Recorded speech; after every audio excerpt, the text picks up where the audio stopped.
At first, nobody noticed him. The worship music was loud, and everyone was focused on Pastor Steven Furtick as he walked back and forth across the big stage at Elevation Church. The Charlotte campus was packed as usual for the Sunday morning service. But then something changed. Heads began turning. Whispers quickly spread across the crowd like wildfire. "Is that really him?" some people murmured. "Could it be Elon Musk?" Sure enough, Elon Musk was standing quietly at the back of the church. He wore jeans and a simple black t-shirt. There were no bodyguards with him, no flashy entrance, no special treatment, just a man looking for a seat. Pastor Furtick was in the middle of introducing his sermon when he noticed the commotion. He squinted into the bright stage lights, trying to see what was happening. When he recognized Elon, he simply smiled and continued preaching without making a big deal about the billionaire's presence. "Today, we're talking about finding purpose beyond success," Pastor Furtick said, his voice strong and clear across the auditorium. "About what happens when you achieve everything the world says matters, but still feel empty inside." Elon found an empty seat near the back. A few people sneakily took photos with their phones, but most of the crowd respected his space. Elon nodded gratefully at those nearby who didn't bother him. As the service went on, he listened closely. He didn't take notes, barely touched his phone, and seemed truly absorbed in Pastor Furtick's words. Sometimes he would nod thoughtfully. Other times he furrowed his brow, deep in concentration. That Sunday's message was all about purpose, identity, and real meaning in life. Pastor Furtick spoke with passion about how chasing success alone could leave a person feeling hollow. He explained how wealth, fame, and achievements could never fill the emptiness that only God could satisfy. The world will tell you that your value comes from what you build, what you own, what you achieve, Furtick said, his voice rising. But God says your value was set long before you built anything. You matter, not because of what you do, but because of whose you are. Elon shifted in his seat.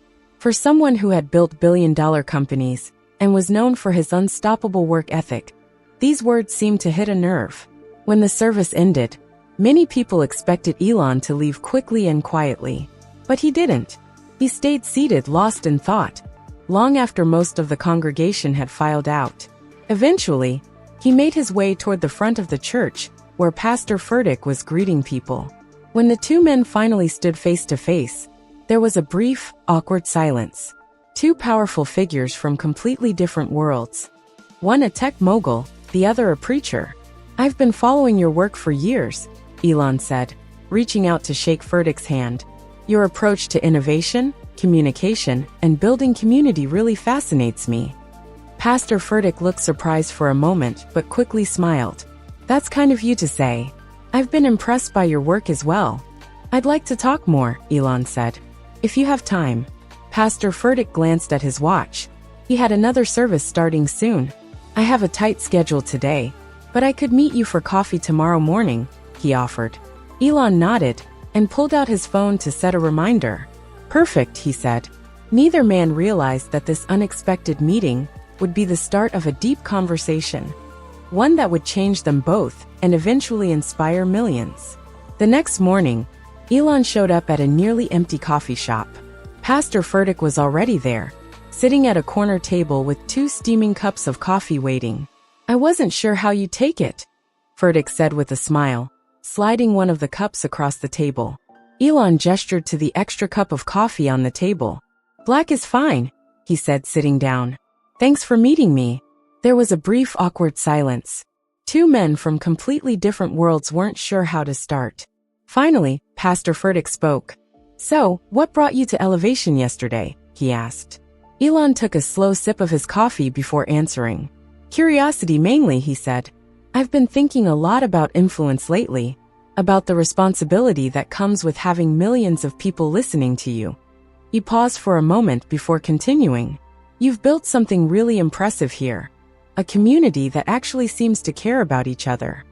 Furtick nodded. "That's kind of you to say, but honestly, I can't take the credit." "That's exactly what caught my attention," Elon said, leaning forward. "You've built a huge platform, but you keep pointing people to something, or someone beyond yourself. That's rare in today's world." "That's the whole point," Furtick replied. If it ever becomes about me, then I've already failed. Elon studied him for a moment before speaking again. Here's what I don't get, Elon said. You're clearly smart. You understand psychology, leadership, communication. Yet you base everything on ancient texts and belief in invisible beings. As someone who values reason and evidence, I find that really hard to understand. The tension at the table grew. Furtick took a breath and answered carefully. I understand where you're coming from, he said. But what if faith and reason aren't enemies? What if they're just different ways of searching for the truth? Elon frowned, thinking it over. But you have to admit, he said, there's no scientific evidence for God, for miracles, for any of it. What kind of evidence would convince you? Furtick asked. If God is beyond our dimension, beyond human understanding, what measuring tool would you even use? That sounds convenient, Elon replied. Make a claim that can't be tested. But we test it every day, Furtick said. Millions of people experience change they believe comes from God. Their lives are transformed. They find hope, purpose, and real community. That could just be psychology, Elon said. The power of belief itself. You don't need an actual God for that. True, Furtick nodded. But that explanation feels incomplete to me. It doesn't fully explain what I've seen and experienced. Their conversation grew deeper and more passionate. They debated everything from how the universe began, to consciousness, to the historical evidence for Jesus. You know, Elon said after a pause, I actually think Jesus was a remarkable prophet. His teachings were revolutionary. Love your enemies, help the poor. Those were radical ideas. But, he added, I just don't believe the supernatural parts. Furtick raised an eyebrow. That's interesting, he said. So you admire Jesus as a teacher, but not as the Son of God? Exactly, Elon said. Take away the miracles and the resurrection, and you still have probably the greatest moral leader in history. But here's the thing, Furtick replied. Jesus didn't present himself as just a wise teacher. He made claims about himself that force you to choose. Either he was telling the truth, or he was crazy. There's not much room for a middle ground. Elon glanced at his watch. I have a meeting in 20 minutes, he said. But I'd like to keep talking. Furtick smiled. I'm free Wednesday evening. Come to my house for dinner. Meet my family. We can talk more. Elon hesitated, then nodded. I'd like that. As they left the coffee shop, neither man realized that their conversation was just getting started, or how far it would eventually reach. Elon had expected something extravagant when he drove to Pastor Steven Furtick's house. Instead, he found a nice but modest home in a regular Charlotte neighborhood. Nothing fancy, just a comfortable family home. Steven's wife, Holly, opened the door and welcomed him warmly. We're so glad you could join us tonight, she said with a smile, leading him inside. In the living room, their 3 children were waiting, curious about the famous guest their dad had invited. Kids, this is Mr. Musk, Steven said, introducing him. The children were polite, but not overly excited or starstruck, which Elon actually found refreshing. During dinner, Elon was surprised by how normal everything felt. The conversation was easy, not forced or fake. The Furticks asked him a few questions, but they didn't pry or treat him like a celebrity. They treated him simply like a person. So how did you two meet? Elon asked between bites of food. Holly laughed. We met in university. I thought he was cute, but a little too full of himself, she joked. She wasn't wrong, Steven added with a grin, and everyone laughed. As the evening went on, Elon felt himself relaxing. There was something real and genuine about this family that he hadn't expected to find. After dinner, while Holly and the kids cleared the table, Steven invited Elon to his home office to continue their conversation. So where did we leave off? Steven asked as they sat down. Jesus as prophet versus Jesus as God, Elon replied, getting straight to the point. Right, Steven nodded. You said you respect Jesus as a great moral teacher. I do, Elon said. His ethics were revolutionary. Love your enemies, care for the poor. But the supernatural parts, like the virgin birth, walking on water, or rising from the dead, that's where you lose me. I understand that, Steven said thoughtfully. But here's something to think about. You're a man who believes in doing the impossible. You've built rockets that land themselves. You're working on connecting human brains to computers. You want humans to live on other planets. If someone from 1,000 years ago saw what you were doing today, wouldn't they think it was a miracle? That's different, Elon objected. Those are results of science and engineering, not magic. Of course, Steven agreed. But my point is, your whole career is built on seeing possibilities where others see limits. So why is it so hard to believe that there could be realities beyond what science can measure right now? Elon frowned. Because there's no evidence. What counts as evidence? Steven asked. Changed lives? Historical records? Philosophical logic? The experiences of millions of people? At what point do we say there's enough smoke to believe there might be fire? Their conversation continued deep into the night. They talked about consciousness, morality, the fine-tuning of the universe, and the historical trustworthiness of the Gospels. For every argument Steven made, Elon had a thoughtful counter. And for every objection Elon raised, Steven had a calm response. What impressed Elon most wasn't that Steven had all the answers, because he didn't. It was that Steven was comfortable with uncertainty. I don't have perfect knowledge, Steven admitted. Faith isn't the absence of doubt. It's the choice to trust even when you have doubts. Later that night, as Elon drove back to his hotel, his mind was racing. It had been a long time since someone had challenged his thinking so deeply. He felt both irritated and strangely intrigued. He picked up his phone and sent a text to Steven. Thanks for dinner. Still not convinced, but thinking about what you said. One question. If Christianity is true, why do so many Christians fail to live up to its teachings? Steven's reply came quickly. Great question. Short answer. Because we're human. Longer answer. Let's talk tomorrow. Elon smiled to himself and replied, tomorrow. The next morning, he woke up to a new message from Steven. Change of plans. Instead of just talking, come see faith in action. Meet me at the church office at 10 a.m. if you can. Elon hesitated. He had meetings scheduled and important decisions waiting. But curiosity got the better of him. I'll be there, he texted back. When Elon arrived at the Elevation Church offices, Steven was already there, waiting with a small group of people. We're heading to one of our community outreach centers today, Steven explained. Thought you might want to see another side of what we do. About 30 minutes later, they pulled up in front of a large, converted warehouse in one of Charlotte's struggling neighborhoods. Inside, Elon saw a food bank, an education center, a job training facility, and even a small health clinic, all under one roof. We serve about 5,000 people a month from this location alone, Steven said as they walked through. And we have 7 more centers across the Carolinas. Elon watched as volunteers handed out groceries, helped people with job applications, taught classes, and provided basic health care. What struck him most was that no one was being preached at. There were no hidden sermons or forced prayers, just real practical help offered with dignity and respect. This is impressive, Elon admitted. Steven smiled. Thank you. But honestly, lots of secular organizations do similar work. And thank God they do. We're not claiming to have a monopoly on doing good. As they continued the tour, a young woman approached them, beaming with excitement. Pastor Furtick, I was hoping to run into you, she said, then turned to Elon. And you're Elon Musk. Wow. Steven laughed and introduced them. Elon, this is Monica. She runs our coding program here. Coding program? Elon asked, curious. We teach kids and adults programming skills, Monica explained. We're trying to open up pathways to tech jobs for people who wouldn't normally have access. Steven added, the program is still growing. We're tech enthusiasts, not experts. The curriculum could definitely use some updating, and we could really use better equipment. Before Elon even realized it, his mind started coming up with solutions. I might have some ideas, he said thoughtfully, and maybe some equipment I could donate. Monica's face lit up. That would be amazing.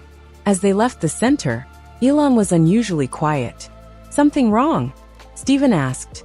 No, Elon said slowly. Just processing everything. There's a big difference between what I see in your volunteers and what I usually see in religious institutions. How so? Steven asked. These people, they're not doing this for show, Elon said. They genuinely care. It's not about rules or rituals. Their faith actually shapes how they live. Steven nodded. That's what real faith looks like. Not perfect people, but people trying to love others because they've been loved themselves. Before they said goodbye, Steven handed Elon a small book. You asked why Christians often fail to live up to Jesus' teachings. This might help explain it. It's called Mere Christianity by C.S. Lewis. Lewis was an atheist who became a Christian. He gets where skeptics are coming from. Elon took the book. I'll read it, he said. And about the coding program, I'm serious. I'll have my team contact Monica. That would be incredible, Steven said, smiling. Steven smiled and said, Can I ask why you want to help? Elon thought for a moment before answering. Because it makes sense. You're teaching real, valuable skills to people who need them. That's practical, even if it's motivated by faith. As Elon drove away, he realized something inside him had shifted. He still had big questions and doubts about Christianity, but he couldn't dismiss it so easily anymore. There was something real here, something worth taking seriously. That night, instead of diving back into his usual work, Elon opened the small book Steven had given him, Mere Christianity by C.S. Lewis, and started to read. 2 weeks later, Elon surprised everyone by posting something unexpected on his social media, having fascinating discussions with that Steven Furtick about faith, reason, and purpose, challenging my thinking in good ways, respect his mind and work, even where we differ. The internet exploded. News outlets picked up the story immediately. Elon Musk finds religion? Tech titan and mega pastor in secret meetings. Musk converting to Christianity? By that afternoon, Elon's phone wouldn't stop ringing. His PR team was panicking. Major investors were worried. Atheist followers felt disappointed. Christian followers started celebrating, thinking he had already converted. This is getting out of control, Elon told Steven during a phone call that night. I only mentioned our conversations because they've been meaningful. Now people are making wild assumptions. Welcome to my world, Steven laughed. Everything gets twisted. After talking it over, they decided to address the rumors publicly. Steven suggested they have a live conversation at Elevation Church, open to the public and streamed online. No prepared questions, Elon insisted. No editing, just honest dialogue. Agreed, Steven said. Complete transparency. The announcement of their upcoming event caused even more excitement. Tickets to see it live sold out within minutes. Major TV networks arranged to carry the live stream. On the night of the event, the church was packed. The setup was simple. 2 chairs on a plain stage. No lights, no special effects, just a real conversation. Steven welcomed everyone. Thanks for coming. Just so you know, this isn't a debate. No one's trying to win. It's just 2 friends talking, listening, and learning from each other. For the next 2 hours, they discussed everything. The origins of the universe, the historical Jesus, morality, science, and the meaning of life. They disagreed often, but they stayed respectful. Neither man tried to outshine the other. The most powerful moment came when an audience member asked Elon directly, "Do you believe in God now, after these conversations?" Elon paused, thinking carefully before answering. I'm not where Steven is, he said honestly. I still have big questions and serious doubts. But I've gained deep respect for thoughtful Christians who have examined their beliefs. Steven hasn't given me cliches or easy answers. He's really engaged my questions. He paused again, then added, watching faith expressed through real love and service, that's been eye-opening for me. As for whether Jesus was more than a great moral teacher, I'm still thinking it through. I'm asking questions I never thought I'd ask, Elon said. And that's valuable, no matter where I end up. His honesty touched people on both sides, believers and skeptics alike.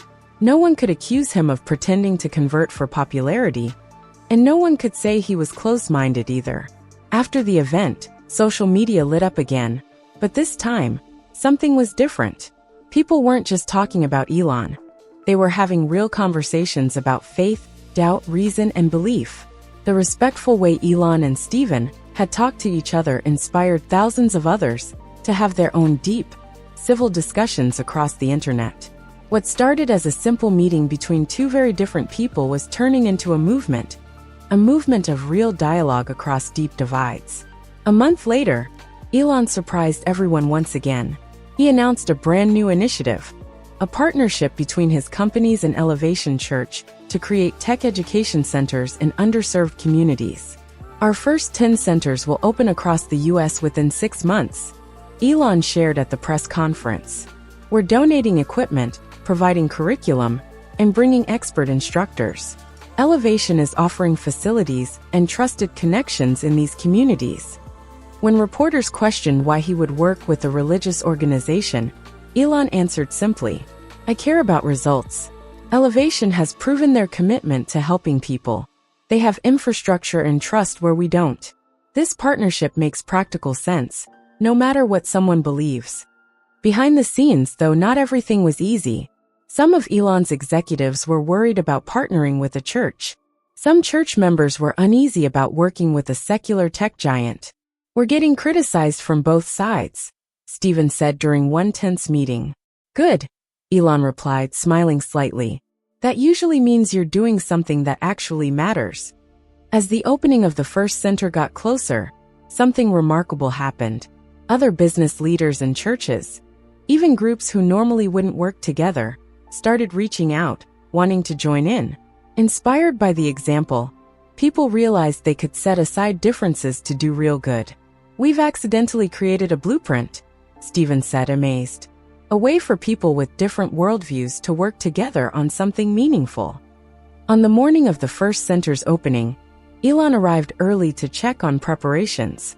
He found Steven already there, sitting quietly in an empty classroom. "Nervous?" Elon asked, sitting down next to him. "Grateful," Steven said with a smile. "Did you ever think all this would come from you randomly showing up at church that Sunday?" Elon asked. Steven laughed and shook his head. "Not at all. But that's life, isn't it?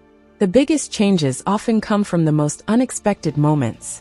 Later that day, as they cut the ribbon together, cameras captured a powerful image. The tech visionary and the pastor, different in so many ways, standing side by side, united by a common vision to make a real impact. "This is just the beginning," Elon told the crowd. "Sometimes the most powerful innovations come not from new technology, but from new partnerships." Neither of them knew just how true those words would become.